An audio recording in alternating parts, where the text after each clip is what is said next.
ఈ car fire accident రీసెంట్గా తిరుమల ఘాట్ రోడ్లో జరిగింది. చూస్తుండగానే క్షణాల్లో కారు మొత్తం కాలిపోయింది. దీని గురించి తిరుపతి ఎస్పీ గారు కూడా ఉత్తర్వులు జారీ చేశారు. లాంగ్ జర్నీ చేసే ఇలాంటి ఘాట్ రోడ్స్ ఎక్కే వాళ్ళు కనీసం 30 నిమిషాల పాటు వాళ్ళ వాహనాన్ని పక్కన ఆపి ఆ తర్వాత స్టార్ట్ అవ్వాలని సూచించారు.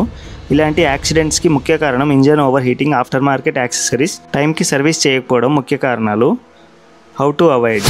లాంగ్ జర్నీస్ చేసే ముందు engine oil, coolant levels, radiator leakages, battery distil water levels ముఖ్యంగా చెక్ చేసుకోవాలి. తరచూ టెంపరేచర్ గేజ్ని మానిటర్ చేసి ఓవర్ హీట్ అయినప్పుడు పక్కన ఆపి టెంపరేచర్ డౌన్ అయ్యాకే ప్రయాణం సాగించాలి. ఘాట్ రోడ్లో ముఖ్యంగా కారు ఫుల్ లోడ్తో ఉన్నప్పుడు ఏసీ ఆఫ్ చేసి డ్రైవ్ చేయడం మంచిది.